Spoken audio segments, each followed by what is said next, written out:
The other match, of course, Saturday night, Geelong taking on the Brisbane Lions, the third preliminary final between these two sides in the last 5 years, both going the Cats' way previously. Interested in what you think will happen for the Lions in terms of physicality. I know mentally they've got to make sure they didn't celebrate for too long with that incredible come-from-behind win. But it was a huge taxing game. The week before, I thought it wasn't a taxing game. They had it on their own terms and they had the pre-finals bye before then. In your experience of the modern pre-finals bye, I know most of your career was before that, is one really hard final enough to sort of have you a bit, banged up for the opposition, or should you be able to handle one of them at least and still be pretty fit and ready to go? Yeah, this one is the flip of the coin one. So you're right. I have backed Sydney into win tonight and possibly a comfortable victory. But this is the one that I don't think anybody honestly knows about, given how good Brisbane had been for the back half of that year. And then they just had a couple little blips late in the year that made them bottom four of the top 8.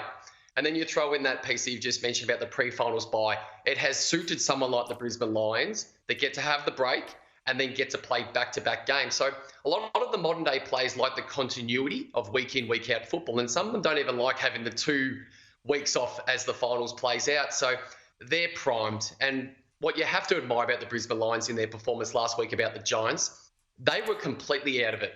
There was no way that they were coming back until that they did. And there was a couple of pivotal moments, impactful moments late in that game that got them over the line. So hats off to what the Lions have done to get here. And then you add in against the Cats, who just keep on rocking up year in, year out. They have just been an incredible team. This guy gets to come back, Tom Stewart. They are only better for that. And I'm sold on the Swans. I honestly don't know how this one goes tomorrow night at the G. It's a flip of the coin. You mentioned Tom Stewart. He's back. I think the prime mover. He's 34, but Patrick Dangerfield dominated against Port. Are they more susceptible compared to 2022? Because if he's stopped, I know they've reinvented the midfield and Tom Stewart even has stints in there, but if Patrick Dangerfield has stopped these days, they do struggle to get on top in the centre?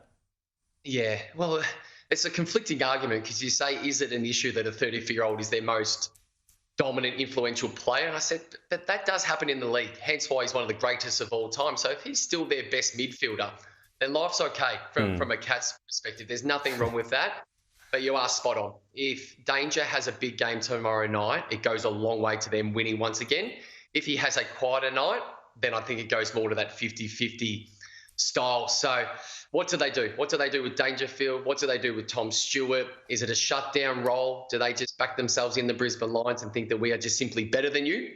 Regardless of where we play, this is the pieces that need to be answered tomorrow night. And I don't think anyone quite knows just yet.